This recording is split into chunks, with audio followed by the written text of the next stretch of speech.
Como é que é a pergunta, Vitão? Como você aborda a criação de um roteiro que seja tanto original quanto cativante? Um roteiro que seja original e cativante. Essa pergunta foi boa pra cá. Não pode falar, né?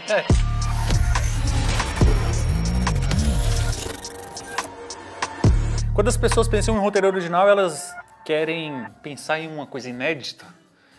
É difícil você criar uma história inédita. Pode ter certeza, todas as histórias já existem. Todas já foram contadas, só que elas foram contadas de várias formas diferentes. A sua versão, as pessoas não conhecem. E provavelmente elas vão pagar para conhecer a sua versão. Então não pense que uma história original é uma história inédita, porque não é. A forma como ela vai ser contada é inédita, porque a sua forma ninguém viu ainda, né? E que seja cativante, né? Então quando a gente pensa em um roteiro cativante, a gente tem que pensar em uma forma cativante de contar a história desse roteiro. E tem várias ferramentas para você fazer essa história ser cativante. Por exemplo, a criação dos personagens.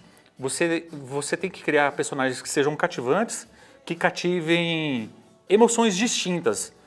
Por exemplo, um que cativa a raiva, a repulsa, a empatia por dor, por alegria, o que quer que seja. Então, se o seu personagem ele tem um poder de cativar sentimentos, ele já é cativante, não importa qual tipo de sentimento. E se ele passa por uma transformação no decorrer da história, a sua história também fica cativante. Então você tem personagem cativante e você tem história cativante, tá? Então esse poder de transformação do personagem é muito bom. Agora um outro elemento que é igualmente importante, se não for até mais importante do que os próprios personagens e a história, são os diálogos, cara. E fazer diálogos cativantes e naturais, principalmente, eu acho que é a cereja do bolo. É aí que separa os meninos dos homens. O que mais tem é filmes com os diálogos extremamente pobres, fracos, impotentes, mal expressados, sabe? Explicativos demais, repetitivos.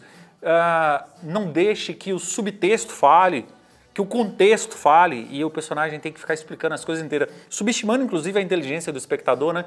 Então quando você cria diálogos mais realistas, quando você tem personagens que cativam suas emoções, a emoção do público, e quando você tem uma história que a forma que ela está sendo contada, com todas as ferramentas e elementos cinematográficos sejam cativantes, você tem agora uma história interessante, uma forma original de contar e cativante. Eu acho que é por aí. Se não entendeu, eu explico tudo de novo, então. Entendeu? Entendeu.